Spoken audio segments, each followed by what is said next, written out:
শেষ পয়েন্ট হলো যে তাহলে আলেম ওলামার ভুল হলে আমরা কি করতে পারি?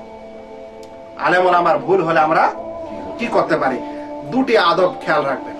এক নম্বর হলো যে তাদের এরকম যদি সে আহলুস সুন্নাহ ওয়াল জামাতের আলেম হয় তাহলে তার ভুল ত্রুটি হলে আপনারা ওই ভুল ত্রুটির কারণে তার অবদানগুলোকে নষ্ট করবেন না। ভুল ত্রুটির কারণে কি করবেন না? তার অবদান যেগুলো রয়েছে সেই বিষয়গুলোকে আপনি মানে শেষ করে দিবেন না, মুছে দিবেন না, ওগুলোর ব্যাপারে কটূক্তি করবেন না, এক নম্বর। দ্বিতীয় নম্বর কর্তব্য হলো যে ওই আলেমের ভুল ত্রুটিগুলি প্রচার করবেন না, আমলও করবেন না, মানুষকে বলবেন না। প্রয়োজন হলে বলবেন যে এই বিষয়ে তার এটা ভুল রয়েছে, আমাদেরকে এই সিদ্ধান্তটা তার না নেওয়াই উচিত। মনে রাখবেন এই আদবটা বজায় রাখতে হবে আহলুস সুন্নাহ ওয়াল জামাতের ওলামাদের সম্পর্কে। মানে কেউ যদি বিদআতি আলেম হয় তাহলে তার এই ভুল ত্রুটি বলা আমাদের উপর জরুরি। আর বেদাতি কোনো আলেমই হয় না। বেদাতি কি হয় না? আলেমই হয় না। কারণ বেদাত ইসলামে হালাল না হারাম? বেদাত যদি ইসলামে হারাম হয় আর ওই বেদাতকে যদি চর্চা করে, বেদাতেরই প্রচার প্রসার করে দাওয়াত দেয়, তাহলে এটা আলেম হলো? সেই জন্য অনেক আমাদের সালাফে সালেহিন কথা বলেছেন যে বেদাতি আসলে কোনো আলেম হয় না। তাই বেদাতিদের বেদাত প্রচার এবং তা থেকে মানুষকে সতর্ক করতে কোনো অসুবিধা নেই।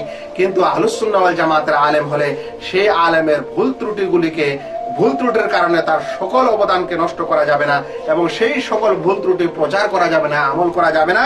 বরং পারলে তাকে নসিহত করতে হবে যদি সে জীবিত থাকে, আর নচেত তার জন্য বাহানা খুঁজতে হবে যে মনে হয় লোকটার কোনোটা ভুল হয়ে গেছে, কোনোটা কারণ ছিল, আর কিছু ছিল, আল্লাহ যেন তাকে ক্ষমা করেন। কোন আলেমের ভুল ত্রুটি ধরতে হলে বলতে হবে তিনি এরকম ভালো ছিলেন, তার এরকম অবদান রয়েছে, কিন্তু তার এই বিষয়ে একটি এমন মত রয়েছে যে মতটা কিতাব ও সুন্নতের বিরোধী বা আমাদের সালাফে সালেহিনের বিরোধী, তাই এটা প্রত্যাখ্যাত।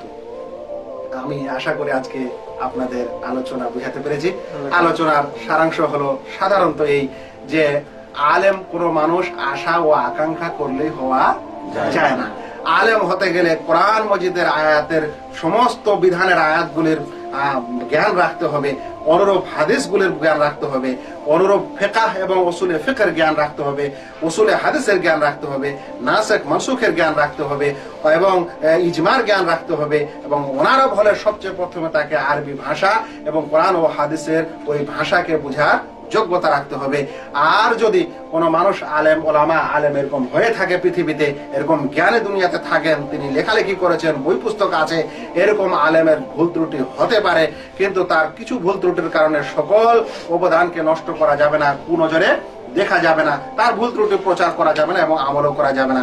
তবে বেদাতি হলে তার ওই বেদাত যেগুলো প্রচার করছে সেগুলো মানুষকে বুঝাতে হবে এবং সেগুলো মানুষকে ধরাতে হবে। আসলে বেদাতি কোনো আলেমেই হয় না। ওমা আলাইনা ইল্লাল বালাগ। আসসালামু আলাইকুম ওয়া রাহমাতুল্লাহি ওয়া বারাকাতুহু।